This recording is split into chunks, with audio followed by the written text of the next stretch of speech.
আসসালামু আলাইকুম। চলে এসেছি ছোট্ট একটা ব্লগ নিয়ে। আম্মু ছাদে উঠতেছিল কিছু সবজি কাটার জন্য আর শাক চিরার জন্য। তো আমি আম্মুর পিছে পিছে উঠছি যে কি কি বাগান করছে আমার নানু এখান থেকে যেতে চায় না। আমার নানু হাঁস মুরগি হাবিজাবি কত কিছু পালে, আবার ছাদের মধ্যে কত বাগান করে ফেলছে।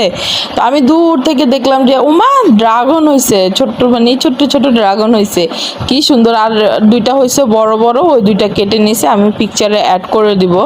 দেখেন আশেপাশে কত রকমের সবজির গাছপালা, এগুলা সব আমার বড় মামা তারপরে নানু সব কিছু করে করে আর কি। আমার বড় মামার অনেক শখ গার্ডেনিং এর, তো সেই ছাদে এইসব করছে। তো মাশাল্লাহ দিলে সব কিছুই সুন্দর মতো উঠছে। এই যে দেখেন শাক, আম্মু এখান থেকে শাক নিছে, তারপর ভেন্ডি নিছে, আর এই যে দেখেন ড্রাগন ফল। আপনারা আমাকে কমেন্টে জানিয়ে দিবেন যে আমি এই ড্রাগন ফল দিয়ে কি কি করতে পারবো। হ্যাঁ, আল্লাহ হাফেজ।